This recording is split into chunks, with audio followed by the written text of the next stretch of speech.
Sa lado nasyonal, kantidad kan danyos perwisyos na iwinalat kan bagyong Inting sa infrastruktura maabot sa 140 milyones pesos. Alice Guo nagpaliwanag kung natahapi sa selfies kaibahan ang mga government personnel. Miyanras na Senador Risa Ontiveros nagsurat sa Tarlac RTC para makaatindir si dating Alkalde Alice Guo sa pagdangog kan Senado. Kamara de Representantes matabang kay PBBM para mamantener na barato ang presyo kan pagkaon. Sa ibang nasyon, kandidatura ni Vice Presidente Kamala Harris sa US presidential election susuportahan kan Russia. Baretang Sports, Junmar Fajardo isinalbar ang San Miguel Beer versus Rain or Shine sa nagpapadagos na PBA 49th Governors Cup eliminations. Detalles kan Bareta. Enot sa lado lokal. Ang baretang ini hatod sa Indokan. Plemex. Pag may ubo o hika, Plemex agad. Basta lagundi, Plemex. Mas pinahiwas kan PhilHealth ang benepisyo para sa mga pasyente na may halang na breast cancer. Sa alagang PhilHealth program kan DCGB, ipinaliwanag ni Geraldine Naron, Public Information Officer kan PhilHealth, na tinaasan ang Z-Benefit package para sa breast cancer patients alis sa 10,000 o kaya 100,000 pesos, nasa 1.4 milyones pesos na ini. Sinabi ni Naron na ang breast cancer ang saro sa mga most common cancer sa mga kababaihan sa enterong kinaban, kung saan kada taon nagkakapag-restro ng 2.1 milyones na kaso kanasabing helang. Sinabi niya na sakop kan Z-Benefit package ang mga minasunod: diagnostic test 3,500 pesos, prognostification 11,400 pesos, surgery up to 140,000 pesos, chemotherapy 122,000 hasta 198,000 pesos, hormone therapy 5,400 hasta 36,000 pesos taon-taon, asin para sa targeted therapy nasa 1,000 pesos. Ang baretang ini hatod sa Indokan Mega One. Ang Mega One ay may 21 sangkap para matulungan ka sa iba't ibang karamdaman tulad ng diabetes, high blood, stroke, arthritis, kidney failure, cancer, viruses, at iba pa. Tumawag kay Doc Joey Bitito sa 0998-975-8121 or 0917-853-8933. Nasa 202 milyon pesos ang kantidad kan ipigpreparar na buffer stocks kan Department of Agriculture Bicol bilang intervention sa 13,623 na mga parauma sa rehiyon na naapektaran kan bagyong Enteng. Sinabi ni DA Bicol, Lovelia Guarin, kompuesto sa tabang na itataos sa mga parauma iyo ang hybrid rice, corn as in diverse vegetables na sangunyan ready for distribution sa manlain-lain na probinsya kan Kabikolan. Base sa datos kan ahensya, ang initial estimates kan agricultural damage sa Bicol region nasa 350 milyon pesos o 14,814 metric tons of crops.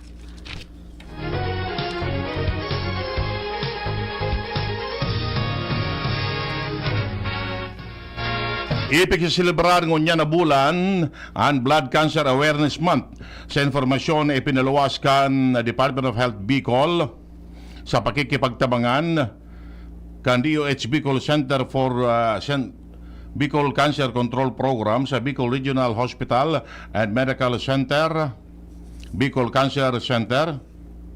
Nakamonitor ang sendang ahensya sa pagtaonin informasyon mananangod sa epekto kan blood cancer asin pagsabot sa life-altering o kaya altering condition.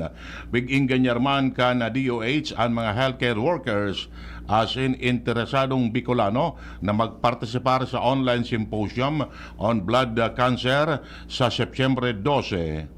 alas 10 aga sa Facebook live stream kan DOH Bicol Facebook page. Sa paagi kini masasabutan ang may kinaraman sa leukemia, lymphoma, asin iba pang rare blood cancer malignancy kung saan bisita ang eksperto na si Dr. Rene Mayla Balang, sarong hematologist oncologist.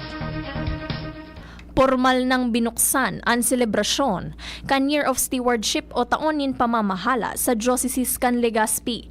Sa programang Lakaw Maghiras kan DCGB, sinabi ni Monsignor Crispin Bernarte na ang tema sa taon nin pamamahala iyo ang simbahan nin mga katiwala, nangangataman na mamahala. Sinabi ni Monsignor Bernarte na ang mga patugmadan nin pamamahala iyo ang konbersyon, pagmakulog asin pakikihiras sa responsibilidad. Ang mga pangenot na kabtang kan pamamahala iyo ang komunyatong pig-erokan o ang kinaaban o ekolohiya, ekonomiya o ang material na kayamanan, salud, teknolohiya asin kultura. Ini ang concluding topic kasuhapon sa programang Lakaw Maghiras kasabay kan pagtapos kan Year of Participation. Hinagad man ni Monsignor Bernarte kay Reverend Mark Austin Tuazon asin sa DCGB na ipagpadagos ang programa na dakulang katabangan sa evangelisasyon asin padagos na paglakaw asin paghiras kan mga impormasyon na makakatabang sa pagpatalubo kan pagtubod sa mahal na Diyos. Siniguro ni PNP Bicol Regional Director Brigadier General Andre Dizon na magpapadagos ang siyendang esperso sa pagsiguro sa seguridad kan Kabicolan. Sinabi ni Dizon na saro sa siyendang pigtatawan ni atensyon ngunyan, iyon nagkaparang parte sa seguridad kung saan mas pinakosog kan PRO5 ang siyendang mga checkpoint operation sa rarom kan Oplan Bicol Shield. Ini sarong kampanya kontra sa kriminalidad asin pang seguridad sa bilog na reyon. May restanto pig-in ganyarman kan PRO5 ang mga devotos asin ng publiko na mantineron na mapagbantay asin sumunod sa mga regulasyones para malikayan ang posibleng mga patakot asin insidente na pwedeng mangyari sa panahon kan selebrasyon. Pig-imbitaran kan Parish Youth Commission kan Santo Domingo Albay ang gabos na jóvenes na may edad 13 anyos pataas na magpartisipar sa weekly formation programs kan parokya. Nagkapira sa mga ini iyo ang Bibliarasal sa kada enot na Sabado kan bulan, youth catechesis sa kada ikatulong Sabado kan bulan asin adorasyon sa kada ikaapat na Domingo kan bulan. Katuyuhan kaini na pararumon ang relasyon asin pagtubod sa mahal na Diyos kan mga jóvenes asin magkaigwanin mas matibay na komunidad nin pagtubod. Ang nasabing aktibidad mapuon ngunya na aldaw September 7, 2024. Sa mga interesado, pwedeng magpadara nin mensahe kay Mr. David John Alondra, ang PYM Youth Leader kan sa tuyang parokya. Makakatabang ni Marahay sa pag-ataman kan kapalabotan ang ginibong bamboo planting sa Barangay Padang, Legazpi City asin Barangay San Fernando, Santo Domingo, Albay. Sigun kay Father Momoy Borromeo, parte ni kan 4K Ecological Crusade Project na suportado kan Laudato Si Farm. Ang 4K o kawayanihan para sa kaligtasan, kabuhayan at kinabukasan project sa rong Sustainable Bamboo Agroforest Green Gray Climate Solution kung saan nagtataranom nin butong sa quarry site sa may pamitisan kan Bulkan Mayon asin iba pang parte kan probinsya. Mientras tanto, kasabay sa mga grupong nagsuporta asin nagpartisipar sa nasabing aktibidad ang Rotary Club of Legazpi Central, Rotary Club of Manila Premier, Rotary Club of Manila, Rotary Club of Ichihara Club Japan, asin Rotary Club of Tokyo Global Japan. Sa pakikipagtabangan man kan Inner Wheel Club of Manila 101, Inner Wheel Club of Legazpi, Inner Wheel Club of Cagsawa Daraga, Kabalikat Civicom 430 Santo Domingo Albay Chapter, Eco Severs 200, Sagrap Pi Sigma Fraternity and Sorority Eta Chapter kan Santo Domingo Albay, asin ang programang Boses kan Kapalibotan kan DCGB kasabay sinda punong barangay asin AVP Glenn Barcelon asin VP Henry Maceda. Sa panganot na bungkaras kan proyekto maabot sa sangkatos na bamboo propagules nin giant asin iron bamboo ana itanom sa barangay Padang mientras na 200 man sa barangay San Fernando. Ngunyan aldaw nakatala na magtanom ang grupo sa Kitwinan Hills sa may Japanese Tunnel sa Kamalig Albay asin sa Kagsaw Ruin sa Daraga Albay. May total na 40,000 na propagules ang pwedeng itanom sa Laudato Sea Farm Nursery na Pigdunar asin pinatubo hali pa sa Pulumulok, South Cotabato sa espersos ni Rotary Governor Edna Sater asin Father Momoy Borromeo. Tulo ka tawo ang binawian nin buhay, mantang duwa naman ang lugadan, matapos makuryente kasuhapon sa Urban Queburak, Barangay Bagong Bayan Sur, Naga City, Camarines Sur. Sa impormasyon kan Naga City Philippine National Police, ang 5 biktima, mga construction worker kung sa inaksidenteng nakaputan, ang live wire kan linya kan kuryente, kan Camarines Sur Electric Cooperative mantang pigkakabit ang steel post, kan sarong solar street light na dahilan para makuryente ang mga biktima. Tulos man na idinalagan ang mga biktima sa Bicol Medical Center Naga City. Alagad idiniklarar dead on arrival ang tulos sa mga ini mantang duwa naman ang nasa kritikal na kondisyon. Yan ang primerong kaptangkan mga bareta. An iba pa pagkatapos kani. At ngayon, ang pinakabago, ang pinaka-epektibong food supplement na mabusising ginawa sa Amerika at matapos at 3 taon, aprobado na ng FDA. Mega One, ang evolusyonaryong produkto na nagtataglay ng 21 natural na mga komposisyon na nakatutulong upang palakasin ang immune system at ang ating kalusugan. Para sa karagdagang impormasyon, Maaaring pumunta kay Doc Joey Bitito sa Barangay 18, Cabangan West, Legazpi City, kaharap lang ng Bangko Sentral ng Pilipinas. O tumawag sa 0998-975-8121 or 0917-853-8933 para sa free consultation sa natural medicine. bisitahin din ang aming Facebook pages, Mega One-Superfood at NHC Bayanihan Official. Mega One, evolusyon para sa kalusugan. Ano man ang atubangon ta, sigon si Shine, perming kaibahan ta. Servisyo niya na matean ta, Legazpi City feels so good. Sa Pedor na malalaoman ta, sigon si Sunshine Imperial. Kapos sa sektor, tinatabangan niya, serbisyong Sunshine Imperial. Programang sanidad at simpang salud, para sa gabos na Legazpenyo. Kung si Sunshine at your service po, para sa gabos na Legazpenyo. Legazpenyo, Legazpenyo, serbisyong Sunshine Imperial.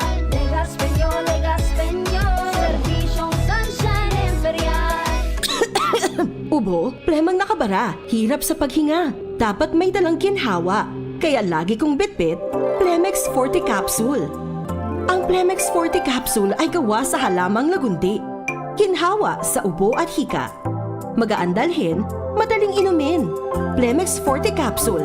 Basta lagundi, Plemex. Vitex Lagundo L is the generic name of Plemex Forte. If symptoms persist, consult your doctor. Tanggal ang plema, tigil ang ubo. Maluwag ang paghinga sa Plemex Forte. Basta lagundi, Plemex! Ang Plemex Forte Lagundi Capsule ay mabibili sa pangunahing butika o drugstore na malapit sa inyo.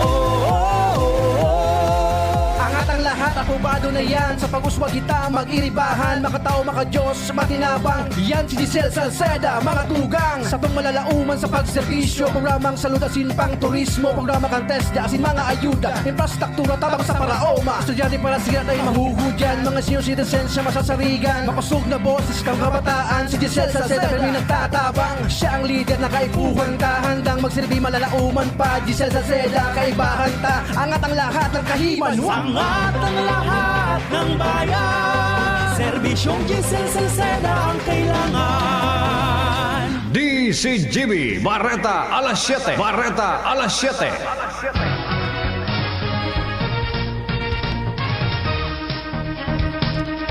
Detalles kan Bareta sa Lado Nacional.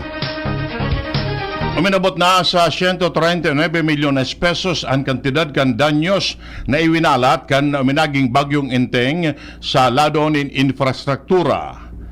Sigun kay DPWH Secretary Manuel Bunuan, nagdara nin danyos an kalamidad sa mga tinampo tulay asin mga flood control project sa 5 reyon sa Luzon asin Visayas. Kumpisto ni kan 40 o kaya 84.3 milyones pesos sa mga tinampo, 12.4 milyones pesos sa mga tulay, asin 42.7 milyones pesos sa mga flood control structure. Naresto man kan Cordillera Administrative Region ang pinakadakulang danyos na minabot sa 49.4 milyones pesos. Sunod ang Region 2 na may 9.8 milyones pesos. Si Riman Bicol na igwanin 34.8 milyones pesos, 25.7 milyones pesos sa Region 6, asin 23.6 milyones pesos sa Region 8. Nagkapara sa mga estruktura na enot na ang narestong nagkararaot dalang sa pagrapado kan bagyo, ang naibalik na sa normal ang operasyon, mantang ang iba posibleng abuton ni nagkaparang bula o kaya bulan bago maibalik ang operasyon. Siniguro ni House Speaker Ferdinand Martin Romualdez na matabang ang Kamara de Representantes kay Presidente Ferdinand Marcos Jr. para maipautob ang mga pulisiya na kaipuhan asin mamantinir na barato ang presyo kan barakalon lalo na ang pagkaon. Enot nang sinabi ni PBBM na gigibuhon kan gobyerno ang kinakaipuhan na lakdang para mamantinir na barato o abot kaya ang presyo kan pagkaon asin iba pang produkto matapos na i-report kan Philippine Statistics Authority o PSA na nagluya ang inflation rate kan Agosto sa 3.3% gikan sa 4.4% kan Hulyo asin 5.3% kan Agosto 2023. Nagtutubod si Romualdez na ang pagluya kan inflation rate nangangahulugan na epektibo ang mga lakdang na ginibo kan gobyerno arog kan pagpabakal nin baratong bagas sa nagtitio sa paagi kan kadiwa stores asin ang desisyon kan presidente na ibaba ang buwis kan imported na bagas. Ipanaliwanag ni Romualdez na kada Hulyo asin Agosto, pirming minakaskas ang inflation rate dahil ini ang pagpuon kan tag-uran na nagpapadipisil sa operasyon kan mga producer asin distributor kan man iba-ibang produkto. Ipinahayag kan Philippine Statistics Authority na nadagdagan ang bilang kan mga daing trabaho kan Hulyo ngonya na taon. Base sa kalkulo kan Labor Force Participation Survey kan PSA, uminabot sa 4.7% o 2.3 milyones ang bilang kan mga daing trabaho kan Hulyo. Halang ini sa 3.1% kan Hunyo 2024 na may 1.6 milyones na mga standby. Sigun kay National Statistician Under Secretary Dennis Mapa, National Capital Region, ang nakapagristo nin pinakalangkaw na unemployment rate na maabot sa 6.5%, mantang pinakahababa ang Cordillera Administrative Region na nasa 2.3%. Naristo man sa 5.7 milyones na Filipino workers ang may kukonsiderar na underemployed o mga naghahanap nin karagdagan na trabaho o mapagdilensyahan kan Hulyo na masababa sa 6 milyones kan Hunyo.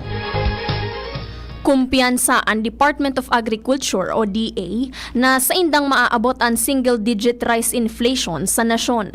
Maawot kan ahensya na mapaluya ang hiro kan presyo nin bagas. Ginibo kan DA ang pahayag matapos ang naging report kan Philippine Statistics Authority o PSA kung saan nagluluwas na nagbaba sa 4.7% ang inflation kan nakalihis na bulan gikan sa dating 20.9% kan Hulyo.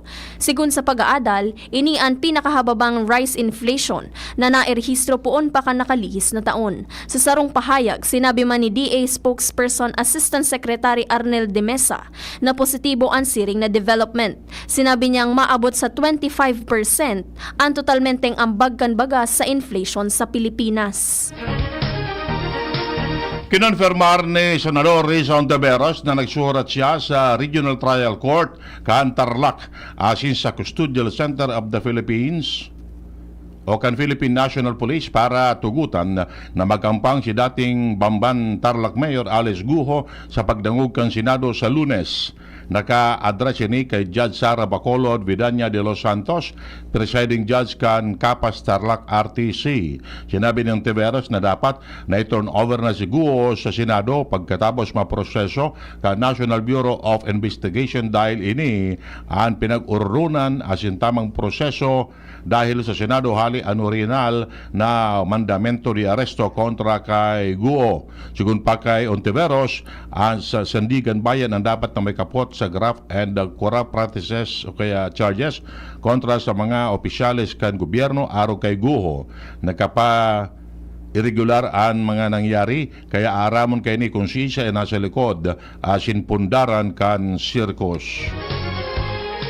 Sinabi ni dismissed Bamban Tarlac Mayor Alice Guo ang dahilan kung nata maugma siya sa mga retrato kaibahan ang mga tauhan kan gobyerno na nagduman sa Indonesia para sunduon siya. Sa viral photo, kaibahan niya sa laog kan lunadan ang nagkapirang tauhan kan law enforcement agencies as nakangirit o smile. Igwa man siyang retrato kaibahan sa tukuan sina DILG Secretary Benhur Abalos asin PNP Chief Romel Francisco Marbil na nakasmile man siya as naka-peace sign pa. Sigun kay Guo, maugma siya sa presensya kan mga tauhan kan gobyerno dahil pagmati niya, safe siya. Bareta hali sa ibang nasyon, sinabi ni Russian President Vladimir Putin mangtang nakangirit na susuportahan kan Russia ang kandidatura ni Democratic nominee Vice Presidente Kamala Harris sa nagaraning US presidential election sa Nobyembre. Ginimbo ni Putin ang pahayag sa Economic Forum sa Far Eastern City kan Vladivostok kung saan nagkaparang oras ang nakaagi matapos patawan in sanction asin criminal charges kan US Justice Department ang duwang Russian media executive may kinaraman sa pagsasabing pagbalo na manipularon o influensyahan ang eleksyon sa Amerika gamit ang pro-Russian propaganda. Sinasabing pagtiripon na hapot ang Russian President may kinaraman sa nagaraning US election. Digri niya sinabi na nakangirit na ang sendang paboritong manggana iyo ang presenting Vice Presidente kan Estados Unidos na si Joe Biden alagad dalan sa pag-atras kay ni sa eleksyon asin pigrekomendar sa kabus niyang suportadores na suportahan si Harris. Siya naman kani ang sendang gigibuhon susuportahan maninda si Harris. Dagdag pa ni Putin na ang pinakaimportante iyo ang pipilion kan namamanuaan kan Amerika asin kung ano ang pag-iisip o pagsusuportahan kan Russia. Pakaraw pa kaning sinabi kan Russian leader na may expressive asin infectious love o nakakaulakit ng rakak si Harris na nangahulugan na magayon ang sa iyang pigigibo asin dai magpapataw ng karagdagan pang sanksyon sa Russia. Nagtutubod man ang US intelligence agencies na gusto talaga kan Russia na manggana si Trump dahil less committed ini sa pagsuporta sa Ukraine sa giyera kani kontra sa Russia. Baretang sports, tinapos ni Junmar Fajardo ang sa iyang record night sa paagi kan game winner sa 113-112 thriller na paggana kan San Miguel Beer kontra sa Rain or Shine kan nakaaging Banggi sa Ninoy Aquino Stadium. Nagkamada si Jordan Adams nin 41 points gikan sa 15 of 25 shooting. May 6 na rebounds asin 4 na assist para tabangan ang Beermen na sumakat sa 3-2 card sa Group B kan PBA 49th Governors Cup Elims. Napalud ang 4-game winning strike kan Elasto Painters asin tinapos ang first round sa 4-1. Bidang-bida si Fajardo sa thriller game. Sa natatadang 3 seconds, makaskas na nag-inbound ang Beermen. Napaduman kay Ross ang bola bago ipinasa kay Junmar Fajardo. Luminakbang sa nanin sarong palaog na 3-point range si Fajardo bago makaskas na nagbutas sa elbow. Umintol mo na ang bola sa ring bago na shoot sabay sa final buzzer. Ultimo sa detalles kan Bareta ang kamugdakan kan panahon nasa linya ang Pag-asa. May naaga po. Uli na po ang magiging kamugtakan ng sa tuyang panahon ngayong petsa 7 ng September 2024. Bale po ang ating synopsis ay itong southwest monsoon or ang paros ng habagat ang nakaka-apekto po sa Luzon. Bale ito ay Pagadara ng bahagyang mapanganuron sagod sa mapanganuron na kalangitan na may pulupulong pag-uran o pagkikilat pagdaguldol na mamamatian dito sa Bicol Region. Kanparos ay hali sa Surusulnupan na moderato sagod sa makusog at ganon din ang ating pag-alo ng kadagatan, moderato man sagod sa makusog, ang mamamatian po. Bale, ang ating sunrise pala ay 5:34 a.m. as in ang ating na mga sunset ay 5:59 sa Bangil. Ang tigasayang agwat ng temperatura ay maabot ng 26 to 32 degrees Celsius ngayong aldaw. Dini po si Alexis Rivimar kang DOST Pag-asa Legazpi ang nagbabalita.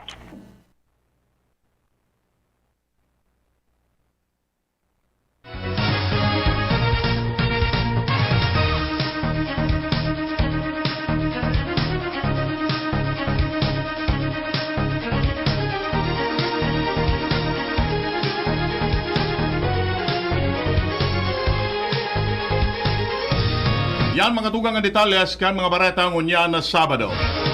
Sa pag-arang kan mga pag-ariba, Mardila, Jenny Balyaran sa Newspace. Seriman Nems Flora sa Lado Technical, asin Pag-asa. Kami po ang nagatod kan bareta. Ako po si Jasmine Baloloy. Ako man po si Edwin Peralta nagsasabing salamat kan sa inyong pagantabay. Masunod na Radyo Klinika. Pag-ariba si Dr. M. Yan ang DCGB Bareta alas 7. Abangan giraray sa aga. An hapon, masunod na pagkalipas lang kaini.